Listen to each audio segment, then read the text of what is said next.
Welcome back. Well, while the debate over the legalization of marijuana has divided many in this country, few can deny that the industry of medical marijuana has become big business.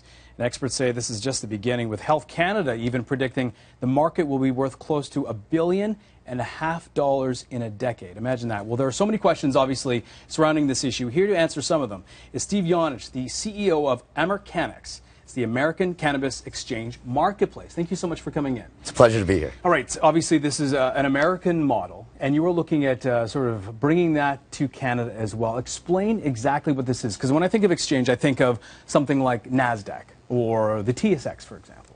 And correct. It's very similar to, say, the commodities markets, and that's how we approach this marketplace. So what we've built is the first fully electronic marketplace for the wholesale distribution of cannabis, fully licensed. Obviously, this leads to the next thing, which is basically this shows how big this industry has become already. And obviously, it is growing day by day. But how would you characterize the size of the industry as we speak? The numbers are actually pretty tremendous, and it's moving at a euphoric pace. If you actually look at the markets in the United States, the markets are in the trillions. The numbers are amazing, and it's growing fast. If you look at the U.S., for an example, we're now at roughly 30 states on a medicinal level, over 2 states, and many adding on a recreational level as well. The key to this now is to be able to have the regulatory agencies have the ability to wrap their hands around this and have the transparency, the accountability to actually be able to see what's going on in the marketplace. All right, as you mentioned, dozens of states in the U.S. Have legalized medical marijuana. A number of states have legalized marijuana as a whole. But here's the thing. Do you think this industry could be not only profitable, but really sustain itself in the long term if it is only relying on medical marijuana? Well, I think does it really depend on the legalization of marijuana as a whole? I think that for it to grow consistently, yes, you're going to need to have legalization as a whole, because there are many other products besides the product that is ingested or smoked. So hemp, for an example, used to be a product that was, in the United States, a product that you had to grow.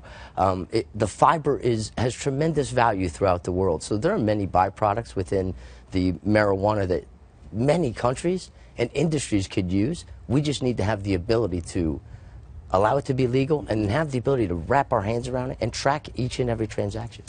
Obviously, you must recognize the controversy and the sensitivity around this issue. What would you say to those who just, philosophically would oppose this?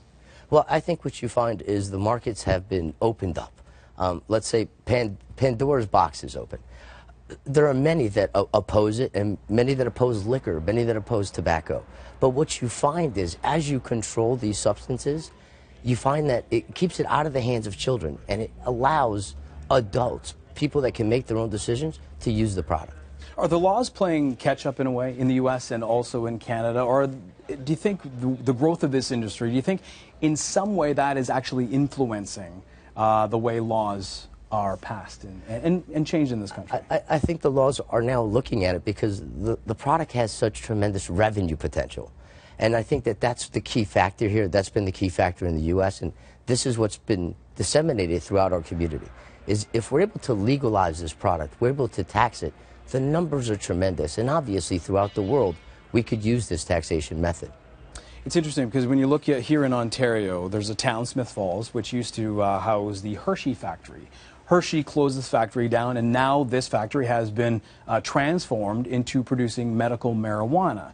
So while people may oppose on some level, it's interesting how it has brought back the economy in certain communities as well. And if you look at Colorado, because that's really one of the states that everybody's focusing on, the numbers are staggering. Crime is down. It's become the #1 growing fastest economy in the United States. Those are tremendous issues that people are looking at right now, and why I think the legalization process is moving forward in many states. And I think if you look at Canada, Canada's had its own issues in the past. Wholesale distribution just opened up in Canada, and what they really want is they want big players to come into a marketplace so they can actually control this process, because what's happening is, although many can grow legally, a very good portion of that product ends up in the black market, and that's what we're all trying to avoid. And that's why we built this technology, to help governments, to help agencies, to help businesses wrap their hands around this business. Obviously, to be continued. This is a story that a lot of people are talking about. Steve Janjic from Americanics, thank you so much for your time. Thank you very much. All right. It's been a pleasure. We'll be back after this.